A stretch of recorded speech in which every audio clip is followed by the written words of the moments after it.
Hello everyone. SBI क्लर्कचे admit card आलेत. दिवाळी आता संपली आणि दिवाळी संपल्यानंतर इमिडिएटली परीक्षेचे ऍडमिट कार्ड तुमच्या समोर येऊन थांबलेत. आता बरेच जण कन्फ्यूज झालेत की आता नेमका अभ्यास कसा कसा करून काय काय करू, कारण आता टाइमच राहिला 10-12 दिवसांचा. 5-6 दिवसापूर्वी एक व्हिडिओ मी मुद्दामून तुमच्या समोर टाकला होता, एक व्हिडिओ तुमच्यासोबत शेअर केला होता की बाबांनो, लवकरात लवकर औरंगाबादला या. जे घरी असतील त्यांनी तयारी चालू करा, जे औरंगाबादला येणार असतील त्यांनी पटापट औरंगाबादला या, कारण अपकमिंग इमिडिएटली लगेचच्या लगेच SBI क्लर्कची एक्झाम आहे. बरेच जण 2-3 दिवसामध्ये बाय द टाइम आले सुद्धा. बरेच जण अजूनही टप्प्याटप्प्याने एसटीनं आपले हळूहळू डुलू येत आहेत. पण मी सांगतोय की जरी तुम्ही तुमच्या हिशोबाने वागत असलं तरी परीक्षा पण परीक्षा आहे. म्हणजे IBPS पण IBPSच्या हिशोबाने वागतं. मी मागे सांगितलं होतं की IBPSने दिवाळीच्या दिवशी सुद्धा निकाल लावले आहेत. त्यामुळे IBPSला कधी चॅलेंज करायचं नाही, त्यांचं शेड्यूल फिक्स आहे आणि ते त्या शेड्यूलनुसारच जातात. त्यामुळं माझी दिवाळी चालली आहे, आमच्या घरी लाडू आहे, आमचे लाडू अजून संपलेच नाही हे जे आहे कारण अजिबात सांगू नका. आमच्या घरी सोयाबीन काढणं चाललंय. ते IBPS म्हणेल तुम्ही सोयाबीन काढा, आम्ही आमची SBI क्लर्कची एक्झाम घेतो.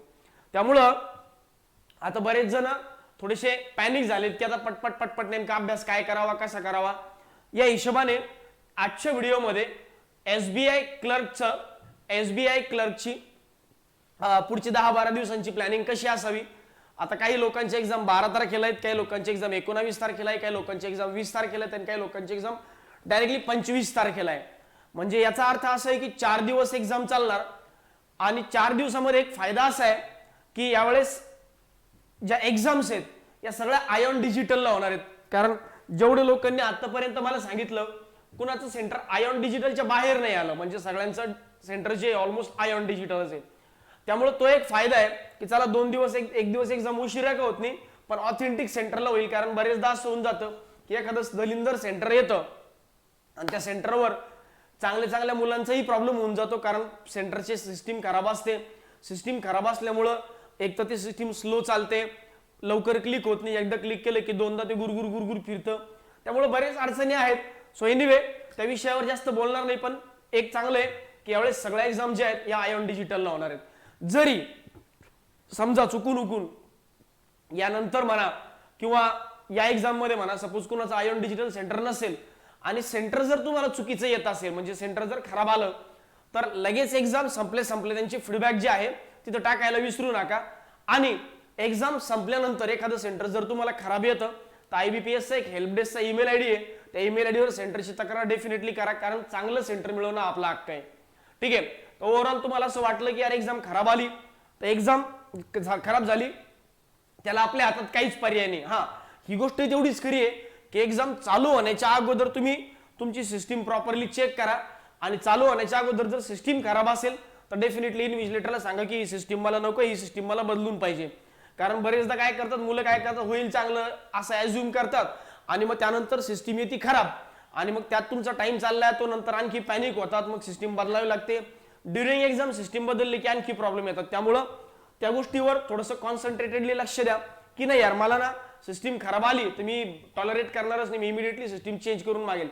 आणि एक्झाम संपली की त्या सेंटरचा फीडबॅक जो आहे हा निगेटिव्ह टाकायला विसरणार नाही. आणि बल्कमध्ये जर IBPSला ईमेल गेले की हे सेंटर खराब आहे तर IBPS ते सेंटर पुढच्या वेळेस कॅन्सल करतं, भले त्यावेळेस तुम्ही घेतला असेल तरी चालेल. एनिवे एक नवीन बॅच आपली लवकरच चालू होते. 8 नोव्हेंबरला आपली एक नवीन बॅच चालू होते. ज्या एक्झाम ही बॅच जी आहे अपकमिंग येणारी एक IBPS SO ची एक्झाम जी स्पेशली AFO, SBI PO असेल, FCI असेल किंवा अदर RBI असिस्टंटची देणं एक्सपेक्टेड आहे. तर या एक्झामच्या हिशोबाने टार्गेटेड एक्झाम बॅच आपण चालू करतोय 8 नोव्हेंबर 2022 पासून. ज्या लोकांना ही बॅच अटेंड करायची अशा लोकांनी इमिडिएटली सारथी एज्युकेशन औरंगाबाद नावाचं आपलं जे YouTube चॅनल आहे, जे तुम्ही हा व्हिडिओ बघतायत, सबस्क्राईब करून ठेवा. डेमो लेक्चर चालू होतीलच 8 तारखेपासून. बरं, आजचं जे सेशन आहे याच्यामध्ये मी नेमकं काय काय तुमच्यासोबत डिस्कस करणार आहे. सगळ्यात पहिले मागच्या वर्षी SBI क्लर्क मध्ये काय काय पेपर पॅटर्न आला होता, कोणत्या सेक्शनला कोणते क्वेश्चन विचारले होते. त्यानंतर SBI क्लर्क प्रीचा कट ऑफ 2021चा. त्यानंतर यावर्षी एक्सपेक्टेड पेपर पॅटर्न काय असू शकतो, अभ्यास काय करायचा, जुन्या मुलांसाठी काय अभ्यास करावा, नवीन मुलांनी काय अभ्यास करावा आणि डेली शेड्यूल कसं पद्धतीने फॉलो करावं हे डिस्कस करणार आहे उद्या किंवा परवा इमिडिएटली. आज मी तुमच्यासोबत जे डिस्कस करेल ते फक्त क्वांट आणि रिझनिंगचं करेल. उद्या किंवा परवा प्रदीप पाटील सर इंग्लिशचं एक सेशन घेतील. त्या इंग्लिशच्या सेशनमध्ये सर इंग्लिश बद्दल डिटेल एक्सप्लेन करतील की ओव्हरऑल अभ्यास कसा करायचा आहे, काय करायचं आहे, टेस्ट सिरीज कशी असेल, याचे एक डिटेल सेशन जे आहेत हे पाटील सर उद्या किंवा परवा लाईव्ह किंवा रेकॉर्डेड फॉर्मॅटमध्ये व्हिडिओ टाकतील. सगळ्यांनी तोही प्रॉपरली बघून घ्या. आज मी या व्हिडिओमध्ये क्वांट आणि रिझनिंग बद्दल बोलणार आहे. ओव्हरऑल मागच्या वर्षीचा जर पेपर पॅटर्न बघितला तर इंग्लिशचाही मी तुम्हाला एक रेफरन्स म्हणून लिहून आणलाय. आता बरेचदा काय होतं की इंग्लिशचा पेपर पॅटर्न जरी असा असला किंवा मागच्या वर्षीचा पेपर पॅटर्न जरी असा असला तर तो प्रत्येकाला ऍज इट इज काय सोपं आहे काय अवघड आहे याच्याबद्दल मला वाटतं पाटील सरांनी बोललं कधी पण चांगलं, त्यात आपल्याला जास्त नॉलेज नाहीये. त्यामुळे हा फक्त पेपर पॅटर्न म्हणून लक्षात ठेवा की मागच्या वर्षी पेपर पॅटर्न असा होता. बाकी रिझनिंग मध्ये आता मागच्या वर्षी 3 दिवस एक्झाम चालली होती, 3 दिवस, या वर्षी 4 दिवस एक्झाम आहे. तर मागच्या वर्षी रिझनिंग पहिल्या दिवशी मी ऑन एन ॲव्हरेज पहिल्या दिवशी, दुसऱ्या दिवशी, तिसऱ्या दिवशीचा एक पेपर पॅटर्न एक्सपेक्ट म्हणजे मागच्या वर्षीचं घेऊन आलोय. बघा, circle base sitting arrangement, box puzzle, dual row base sitting arrangement म्हणजे 15 क्वेश्चन होते सिटिंग अरेंजमेंट पझलवर, सिलोइझमवर 3, इनइक्वालिटीवर 4, miscellaneous distance direction, alpha numeric series याच्यावर 5 क्वेश्चन आणि मिसलिनियस 5-6 क्वेश्चन. जर एस क्वांट मध्ये बघितलं तर एक डी आहे, एक केसलेट डी आहे, सिम्प्लिफिकेशनचे 10, मिसिंग नंबर सिरीजचे 10 आणि अरिथमॅटिक म्हणजे कमर्शियल मॅथचे 10 क्वेश्चन. अशा हिशोबाने पहिल्या दिवशी. जर तुम्ही दुसऱ्या दिवशीचा पेपर पॅटर्न बघितला तर त्यातही काही फार मोठे बदल नाही आहेत. हे बघा, मागच्या एक्झाम मध्ये म्हणजे पहिल्या दिवशी 3 सिटिंग अरेंजमेंट पझल होते, दुसऱ्या दिवशी 4 सिटिंग अरेंजमेंट पझल झाले. Miscellaneous distance direction number series, number series म्हणजे अल्फा न्यूमरिक सिरीज याच्यावर क्वेश्चन विचारले जातात. DI चे 5 क्वेश्चन, सिम्प्लिफिकेशनचे 10, क्वाड्रॅटिक इक्वेशन 10, क्वांटिटी 1, क्वांटिटी 2 5 आणि अरिथमॅटिकचे 5. म्हणजे इथं बघा दुसऱ्या दिवशी काही शिफ्टमध्ये नंबर सिरीज नाही विचारलं, नंबर सिरीजच्या ऐवजी कंपॅरिझन ऑफ व्हेरिएबल विचारलं. DI केसलेट नाही विचारलं, केसलेटच्या ऐवजी क्वांटिटी 1, क्वांटिटी 2 विचारले. म्हणजे अरिथमॅटिक वर जवळजवळ 15 क्वेश्चन विचारले. आता ओव्हरऑल या एक्झाम मध्ये, SBI क्लर्कच्या एक्झाम मध्ये 35 पैकी मुलांचे 25च्या प्लस अटेम्प्ट झाले पाहिजे, म्हणजे 30 तरी अटेम्प्ट झाले पाहिजे अराउंड क्वांटचे. मग अशा केसमध्ये मिनिमम 5-7 क्वेश्चन जे हे तुम्हाला कमर्शियलचे सोडवावे लागतात. त्यामुळे कमर्शियलच्या क्वेश्चनवर जास्त फोकस करा, कमर्शियलचे क्वेश्चन सॉल्व्ह करा. प्री मध्ये कमर्शियल शिवाय तुमची एक्झाम निघणार नाही. प्री मध्ये पण आता स्पष्ट सांगतोय, कारण 25 क्वेश्चन अटेम्प्ट जरी तुम्ही केले तरी आजकाल DI असेल किंवा एखाद्या शिफ्टमध्ये जर केसलेट आलं तर मुलांचं प्री मध्ये केसलेट सॉल्व्ह करायला भीती वाटते. त्यापेक्षा सर मी 5-6 क्वेश्चन कमर्शियलचे सॉल्व्ह करून काढतो असा मुलांचा माइंडसेट असतो. आणि कंपॅरेटिव्हली तुम्ही बघा की यावर्षीच्या सगळ्या एक्झाम कंपॅरेटिव्हली मध्ये कमर्शियल कंपॅरेटिव्हली सोपं आलं, DI कंपॅरेटिव्हली अवघड आलं, कारण ट्रेंडिंग क्वेश्चन विचारतात DI वर. ठीक आहे. बाकी तिसऱ्या दिवशी पण बऱ्यापैकी तसंच होतं बघा. Seating arrangement puzzle, day base puzzle म्हणजे 20 क्वेश्चन सिटिंग अरेंजमेंट पझलवर, syllogism, coding decoding, blood relation, mix series आणि मिसलिनियस असे 20 क्वेश्चन, 15 क्वेश्चन इथं. पुन्हा तिसऱ्या दिवशी केसलेट DI विचारलं, line graph DI, wrong number series, simplification आणि अरिथमॅटिक. म्हणजे ओव्हरऑल तुम्ही बघितलं तर बऱ्यापैकी पेपर पॅटर्न मध्ये थोडेफार चेंजेस होतेच. जसं काही शिफ्टमध्ये केसलेट विचारलं नाही, काही शिफ्टमध्ये नंबर सिरीज विचारलं नाही, काही शिफ्टमध्ये कंपॅरिझन ऑफ व्हेरिएबल विचारलं नाही. फिक्स क्वेश्चन कोणकोणते असतात बघा, सिम्प्लिफिकेशनचे 10, अरिथमॅटिकचे 10 हे क्वेश्चन 20 क्वेश्चन फिक्स असणार आणि DI चे 5 हे 25 क्वेश्चन फिक्स असतात. बाकी केसलेट आणि रॉंग नंबर सिरीजला रिप्लेस करू शकतं. एखादी शिफ्टमध्ये क्वांटिटी 1, क्वांटिटी 2, एखादी शिफ्टमध्ये कंपॅरिझन ऑफ व्हेरिएबल, एखादी शिफ्टमध्ये रॉंग नंबर सिरीजच्या ऐवजी मिसिंग नंबर सिरीज, असे शिफ्ट वाईज थोडाफार पेपर पॅटर्न बदलतो. तो फक्त क्वांट मध्ये नाही, तो रिझनिंग आणि इंग्लिश मध्ये पण सेक्शन नुसार थोडाफार बदल अपेक्षित असतो. तो ओव्हरऑल हा झाला मागच्या वर्षीचा पेपर पॅटर्न 3 दिवसांचा. 3 दिवसांमध्ये थोडेफार फ्लक्च्युएशन किंवा थोडेफार चेंजेस जे आहेत हे एक्झाम मध्ये होतात. हे प्रत्येक एक्झाम मध्ये होतात, त्याबद्दल पॅनिक होण्याची काही टेन्शन घेण्यासारखी काही गोष्ट नसते. जेवढ्या नंबर ऑफ शिफ्ट झाल्या तेवढं नॉर्मलायझेशन त्या मोठ्या प्रमाणात होत असतं. मग नॉर्मलायझेशन मध्ये एखाद्या शिफ्टमध्ये कमी अटेम्प्ट झाले किंवा एखाद्या शिफ्टमध्ये जास्त अटेम्प्ट झाले ते बरोबर नॉर्मलाइज होऊन ॲक्युरसीनुसार तुम्हाला मार्क मिळतात आणि ॲक्युरसीनुसार तुम्हाला मार्क मिळाले. त्यामुळं भले एखाद्याचे अटेम्प्ट कमी असले तरी काही टेन्शन घेण्यासारखी गोष्ट नसते. डिफिकल्टी लेवल वाढले की अटेम्प्ट आपोआप कमी होणार. ॲक्युरसी मेंटेन करा.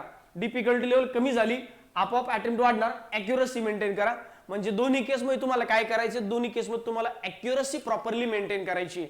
कारण आजकालच्या एक्झाम जे आहेत या ॲक्युरसीवरच प्रॉपरली होतात. 4 दिवस एक्झाम चालतात, प्रत्येक दिवशी ती 4 शिफ्ट असतात.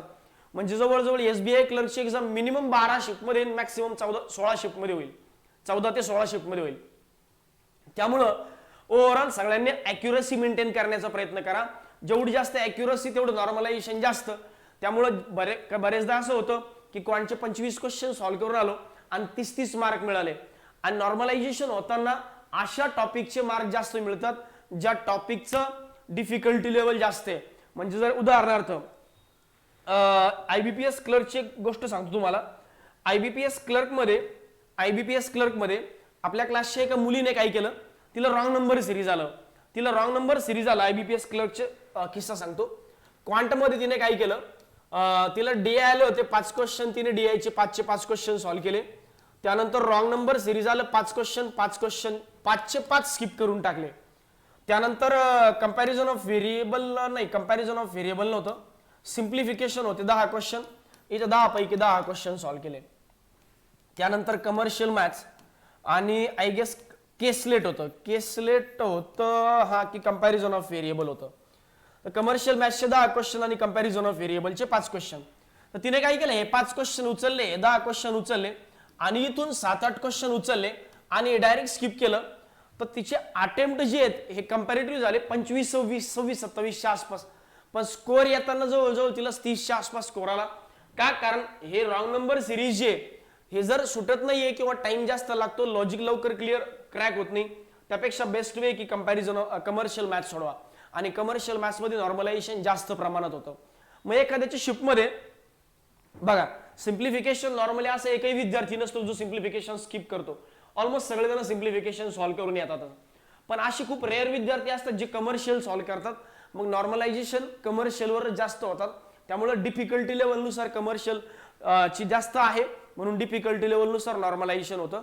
त्यामुळं एखादी शिफ्ट जर अवघड आली तर कमर्शियलचे क्वेश्चन सॉल्व्ह करा, कारण ते डुएबल असतात. आणि कमर्शियलची खूप चांगली प्रॅक्टिस आता आपली झाली आहे, त्यामुळे बिंदास्त राहा, घाबरू नका, कमर्शियल सॉल्व्ह करा. डीआय मध्ये 1-2 ट्रेंडिंग क्वेश्चन जर आला तर त्या ट्रेंडिंग क्वेश्चनला स्किप करून टाका बिंदास्त.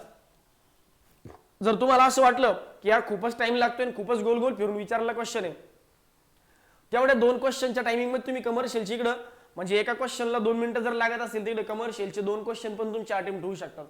त्यामुळं शक्यतोवर डीआयला लय टाइम कन्झ्युमिंग आला तर स्किप करा. तसं प्रीमध्ये तेवढे अवघड येणार नाही, पण सहज म्हणून सांगून ठेवतोय तुम्हाला.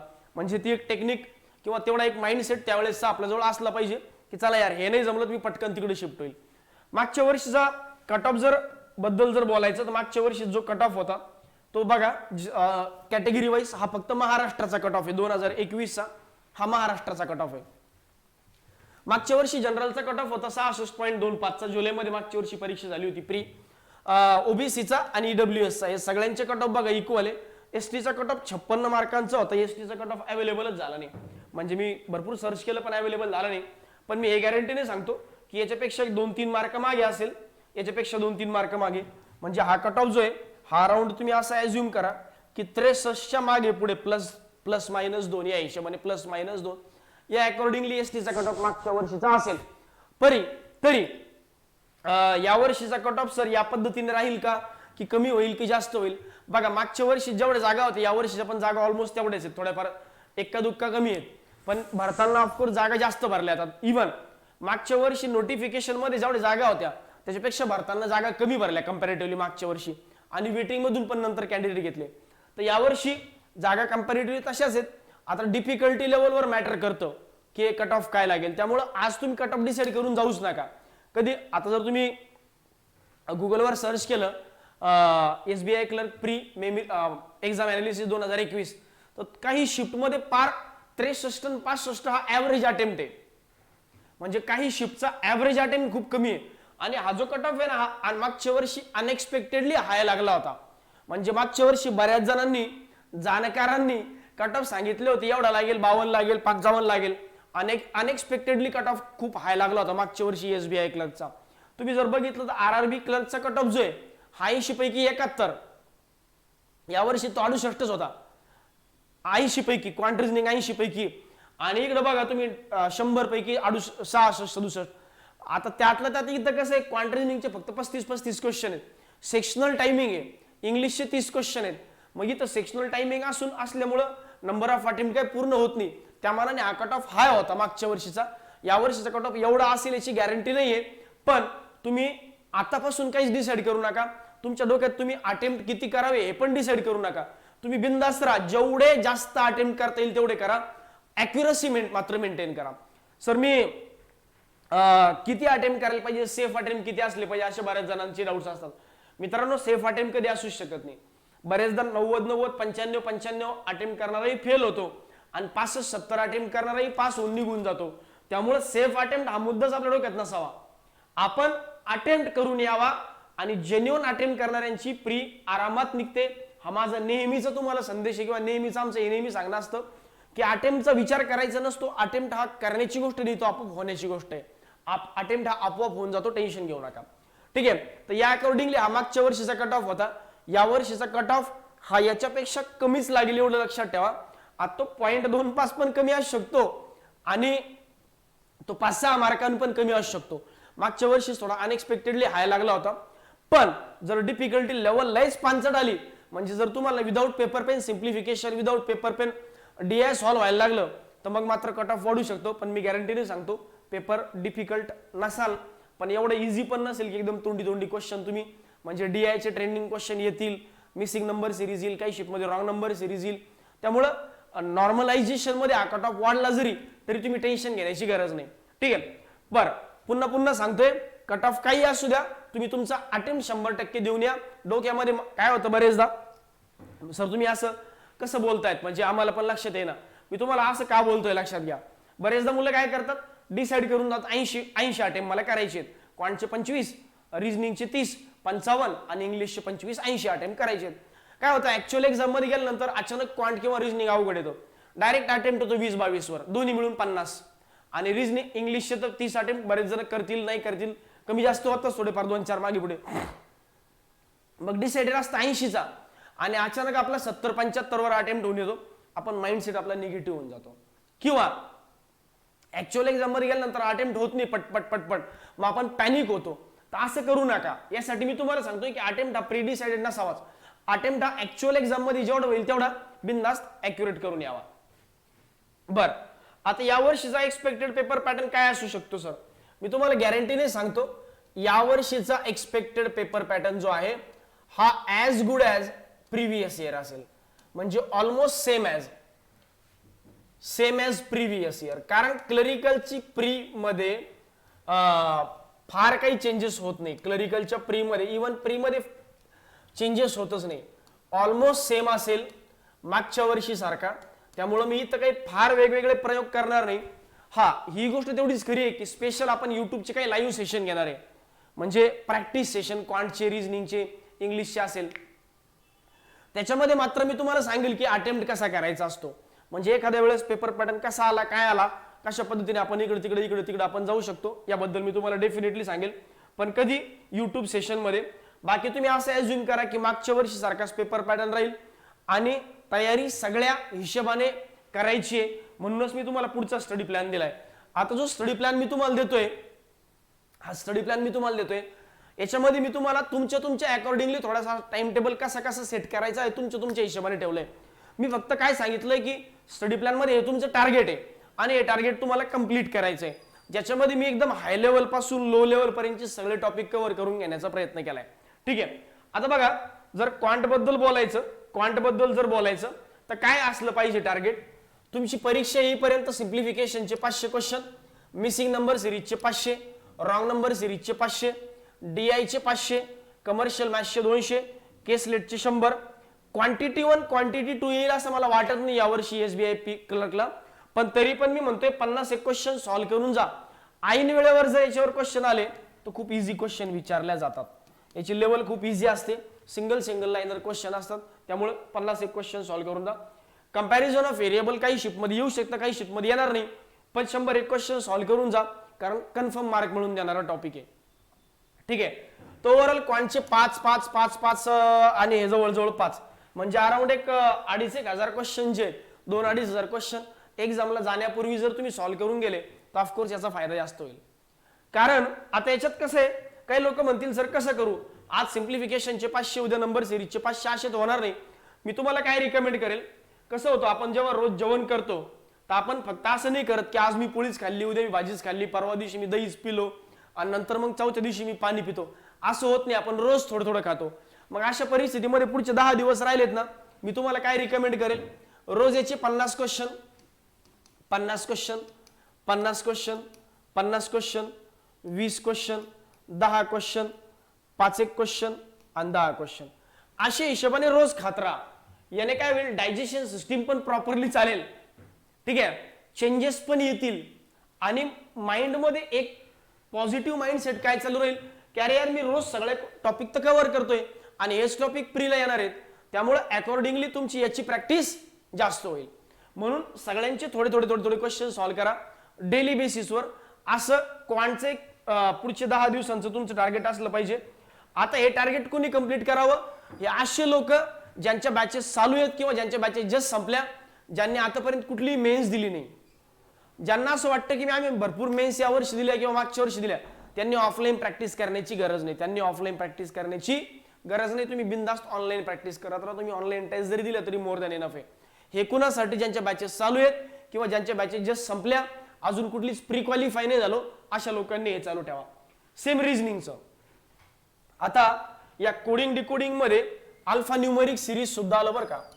याच्यामध्ये अल्फा न्यूमरिक सिरीज सुद्धा आलं, म्हणजे चायनीज कोडिंगचे 101 क्वेश्चन, अल्फा न्यूमरिक सिरीजचे 101 क्वेश्चन, त्यानंतर सिक्वेन्शियल कोडिंगचे 101 क्वेश्चन. या पद्धतीने यास syllogism, setting arrangement, puzzle, blood relation, distance direction, inequality आणि मिसलिनियस टॉपिक. मिसलिनियस टॉपिक मध्ये पेरिंग शोधा, पेरिंग किती पेअर बांधतात तो वाला पार्ट जो आहे. तर या पद्धतीने एक प्रॉपर प्लॅन सेट करा आणि रोज 10-10, 20-20, 30-30 क्वेश्चन प्रत्येकाचे. या हिशोबाने रोज क्वांट रोज रिजनिंग, रोज क्वांट रोज रिजनिंग, रोज क्वांट रोज रिजनिंग. याने काय होईल, तुम्हाला ॲज गुड ॲज 2-3 टेस्ट दिल्यासारखं वाटेल. म्हणजे तुम्हाला असं वाटेल की चला यार मी टेस्टच देतोय, ऑलमोस्ट रोजच्या रोज माझ्या ऑफलाईन टेस्ट चालू आहेत. आणि हे झालं क्वांट रिजनिंगचं. बाकी म्हणजे ऑलरेडी सांगितलं की पाटील सर इंग्लिशचं स्पेशल सेशन घेतील आणि त्या सेशनमध्ये तुम्हाला सांगतील की इंग्लिश बद्दल काय काय अभ्यास करायचा. आता डेली शेड्यूल मध्ये नेमकं जुन्या विद्यार्थ्यांनी काय केलं पाहिजे, नवीन विद्यार्थ्यांनी काय केलं पाहिजे, त्याच्यावर थोडंसं फोकस करूया. डेली दिवसभराचं शेड्यूल कसं असलं पाहिजे बघा. जे जुने विद्यार्थी आहेत, ज्यांनी मेन्स दिल्यात, ठीक आहे, अशा लोकांनी क्वांटला प्रीला 1 तास तो पण देणं कंपल्सरी नाही. पण कोणत्या सेक्शनला तुम्हाला असं वाटतं की यार मला केस लेटला भीती वाटते किंवा क्वांटिटी 1 सारखा नवीन टॉपिक शिकायचा आहे किंवा रिजनिंग मध्ये मला असं वाटतं की सेटिंग अरेंजमेंट, पझल जर रोज 10-10, 20-20 जर मी सॉल्व्ह करत राहिलो तर एक मोमेंटम टिकून राहतो. तर अशासाठी हार्डली 2 तास मिळून, म्हणजे क्वांटसाठी 1 तास, रिजनिंगसाठी 1 तास ऑफलाईन देऊ शकता. हा तुमच्यावर बंधनकारक नाही. जर तुमची ऑनलाईनची प्रॅक्टिस चांगली असेल तर तुम्ही हे पण करू नका. म्हणजे तुमच्या प्री निघण्याची तुम्हाला चांगली खात्री आहे, कॉन्फिडंट आहे. आता बरेच जण मला येऊन भेटतात की सर माझा ठीक आहे, आम्हाला काही प्रॉब्लेम नाही सर, आमची प्रीज आम्हाला कन्फर्म माहिती निघते, आता आम्हाला मेन्स बद्दलच स्टडी प्लॅन द्या. तर त्या अकॉर्डिंगली अशा लोकांनी हे करण्याची गरज पण नाही. पण मी तुम्हाला सेफर साईड म्हणून एक सांगून ठेवतोय की हे तुम्ही करा. बरं, इंग्लिशसाठी 2 ते 3 तास, 2 तास तरी पाटील सर तुम्हाला सांगतात की सर 2 तास तर मोर दॅन इनफ आहे नॉर्मली मुलांनी अभ्यास करण्याच्या हिशोबाने. याच्यामध्ये काय करायचंय सर तुम्हाला बोलतीलच उद्या, ऑनलाईन टेस्ट द्या. तुम्ही जेवढं जास्त होईल तेवढं जास्त ऑनलाईन टेस्टवर फोकस करा. कारण तुम्ही हे जरी नाही केलं तरी चालतं, पण तुम्ही रोज 2 ऑनलाईन टेस्ट फ्रीच्या आणि त्याचं अनालिसिस चालू ठेवलं पाहिजे. जनरल अवेअरनेसला तुम्ही आत्तापासून 2-2 तास द्यायला पाहिजे, कारण तुमचं ऑलरेडी मेन्सचा मोमेंटम तुमच्याकडे चांगला आहे. क्वांट आणि एलआरची सेक्शनल मेन्सची टेस्ट देऊन चालू ठेवली पाहिजे. सेक्शनल टेस्ट जी आहे ही क्वांट आणि एलआरची मेन्सची डेली बेसिसवर चालू ठेवली पाहिजे, कारण सेक्शनल टेस्ट दिल्याशिवाय मेन्सच्या तुम्ही मेन्सला मेंटली प्रिपेअर होणार नाही. तर या हिशोबाने चालू ठेवा. काही लोक आहेत की ज्यांना वाटतं की सेक्शनल टेस्टची भीती वाटते सर, अशा लोकांनी अल्टरनेट डेला सेक्शनल टेस्ट द्या आणि अल्टरनेट डेला आपले मेन्सचे पीडीएफ ऍक्टिव्हिटी चालू ठेवा. मेन्सच्या पीडीएफ टास्क जे आहेत या तुम्ही तुमच्या बेसिसवर, रेग्युलर बेसिसवर चालू ठेवा. वेगळं काही त्यासाठी करण्याची गरज नाही. बरं, ज्यांच्या बॅचेस चालू आहेत किंवा बॅचेस संपल्या, अशा लोकांनी काय केलं पाहिजे, जी मी प्रॅक्टिस तुम्हाला सांगितली क्वांट एलआरची, ती रोज 2-2, 3-3 तास त्यासाठी दिलं पाहिजे. इंग्लिशला 2-3 तास, 2-1 तास या हिशोबाने दिले पाहिजे. इंग्लिश झाल्यानंतर ऑनलाईन टेस्ट रोज तुम्ही सुद्धा 2-2 ऑनलाईन टेस्ट दिल्या पाहिजे. ठीक आहे, तुम्ही जर आतापर्यंत एकही ऑनलाईन टेस्ट दिली नसेल तर पहिले 5-6 दिवस 1-1 द्या, त्यानंतर 2-2 टेस्ट करा. पहिले 5-6 दिवस 1-1 टेस्ट द्या, त्यानंतर 2-2 टेस्ट द्या. या हिशोबाने 2 डेली टेस्ट चालू ठेवल्या पाहिजे.